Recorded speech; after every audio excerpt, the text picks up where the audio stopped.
Are you ready to proclaim the victory that Jesus has given you?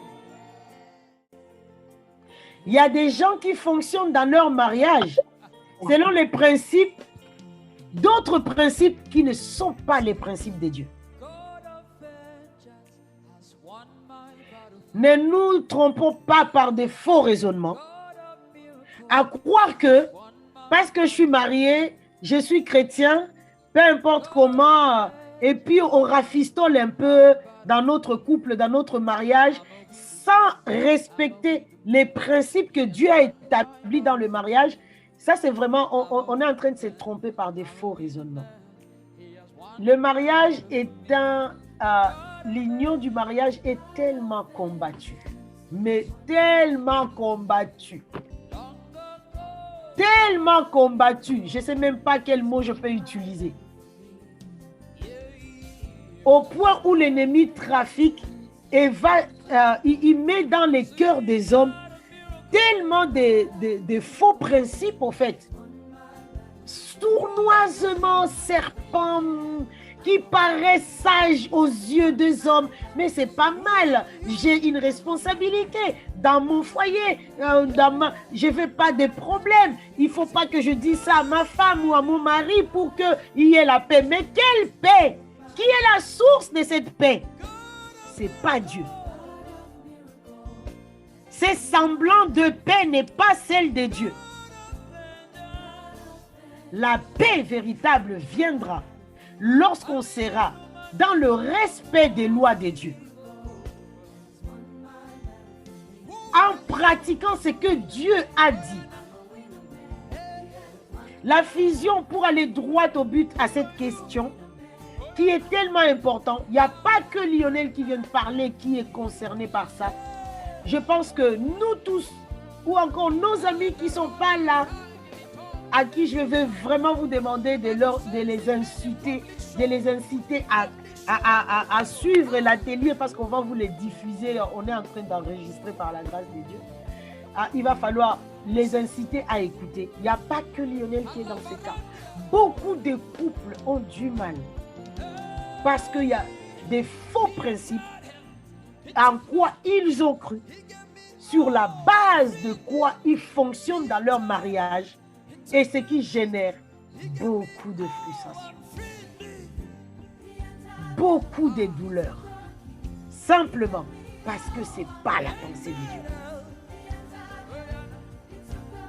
Dieu dit, l'homme quittera son père, sa mère, pour ne pas aller loin, pour dire que l'obligation des obligations qu'on a étant enfant de quelqu'un, nous sommes liés à nos parents jusqu'à la fin. La loi de l'honneur, nous devons les honorer jusqu'au bout. Mais lorsque un enfant vient à se marier, Dieu lui-même, depuis Genèse, il déclare, pars, quitte, va fonder ton foyer à toi. Détache-toi, quitter c'est ça, détache-toi, coupe. Va faire un nouveau commencement avec celle que je t'ai mis à tes côtés. Deviens avec elle une seule chair. Une seule chair en lui cachant les choses. Une seule chair en étant obscure. Une seule chair. Oh, ah non, que le Seigneur nous délivre. Maintenant, ce qui est sûr, c'est que, bien évidemment, il y a une façon de gérer nos parents, nos frères, nos sœurs. Mais attention, la relation prioritaire aux yeux de Dieu, ça va être ton couple, ta femme, ton mari et non plus ton père, ta mère. C'est important, mais ça vient après ton couple. Amen. Ce qui est important à saisir ici, c'est que le couple doit arriver à trouver la sagesse de Dieu pour comment fonctionner avec nos parents, nos frères et sœurs, une fois qu'on est marié. c'est sûr, tu ne peux plus te comporter en célibataire alors que tu es marié. C'est-à-dire, ah ouais, j'ai ma petite vie à part. Avec mes frères, avec mes soeurs, avec ma famille que tu ne dois pas savoir. Alors que tu es marié, tu n'es pas marié, monsieur ou madame. Tu n'es pas marié. Moi, le passage qui me fait trembler, en tout cas pour les hommes, je suis la première à dire waouh. C'est pour ça que je travaille même à côté de mon mari pour essayer de lui alléger la tâche. Et du coup, je comprends pourquoi Dieu dit la femme sera l'aide de l'homme. Je crois que l'homme a une énorme responsabilité. Dieu lui a donné beaucoup de responsabilités. Et les jours où tout homme sera devant Dieu pour lui rendre des comptes de son passage sur la terre. Messieurs, dis-toi que si tu t'es marié un jour, Dieu te dira, messieurs, présentez-nous votre femme.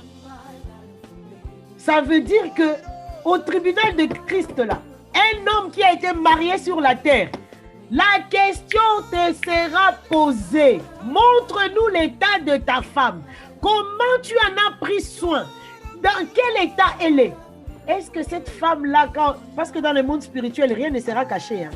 Est-ce que quand les rideaux seront ouverts, ça sera une femme qui est blessée, qui est en train de pleurer? Ah, mon mari me cache.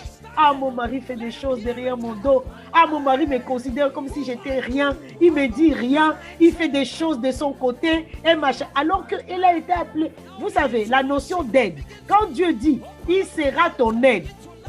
Tu ne prends pas une aide qui est une flemmarde hein, pour venir dormir.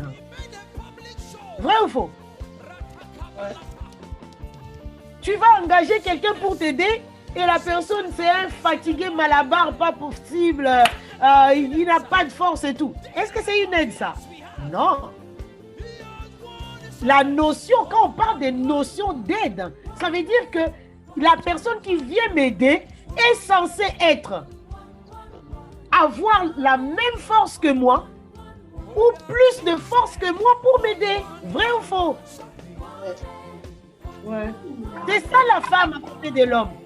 Donc si moi l'homme, je considère qu'elle n'a pas assez de force, elle n'est pas aussi forte que moi, ah bah écoute, il n'y a pas mariage en fait, hein, on ne la considère pas. Et puis si on est sincère, en tout cas pour les hommes qui sont là, allez questionner vos femmes en toute simplicité et sincérité.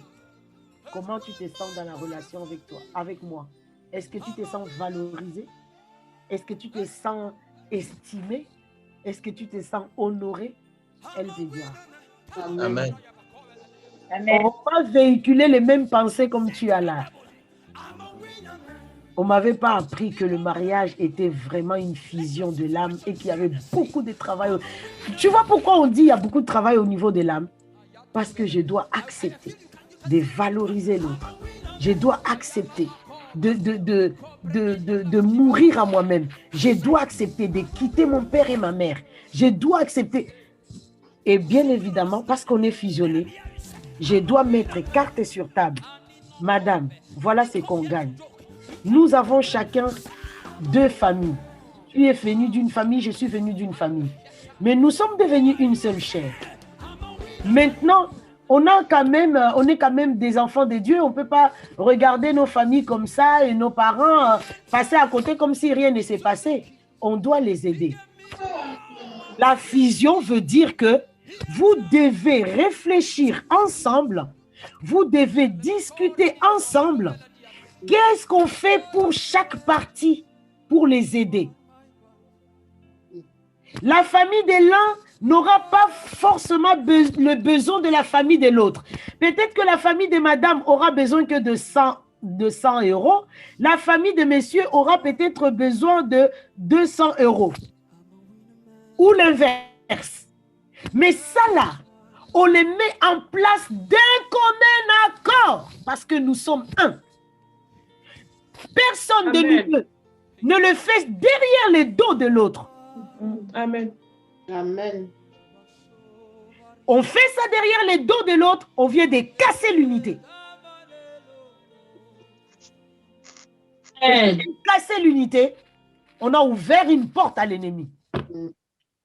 Que ma femme soit jalouse par rapport à ce que je fais, ça veut dire que cette femme n'est pas honorée.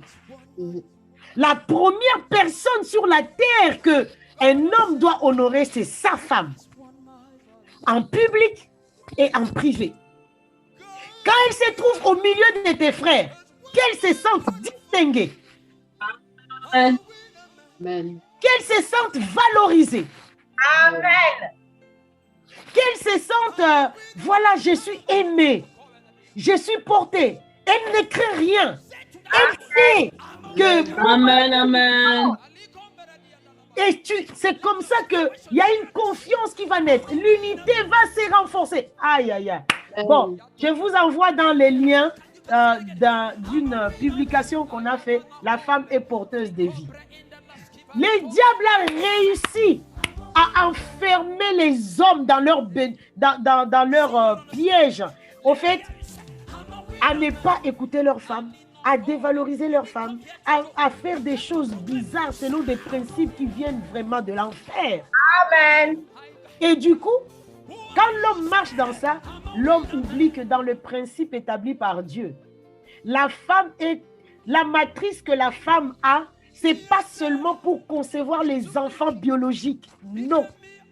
La matrice que la femme a est aussi spirituelle. Ça veut dire que tout ce que l'homme dépose dans ça se multiplie. Amen. Tout ce que l'homme dépose dans sa femme, ça se multiplie. Argent, valeur, mots, estimation. Ah, ma femme, tu es belle. Ah, une fois c'est rentré, yeah, elle sera un soleil, mais vraiment grave, qui ne se couchera pas dans la maison. Amen. Amen. Que le Seigneur, le but de cet atelier aussi, c'est ça. Parce que l'ennemi a réussi des coups vraiment très compliqués.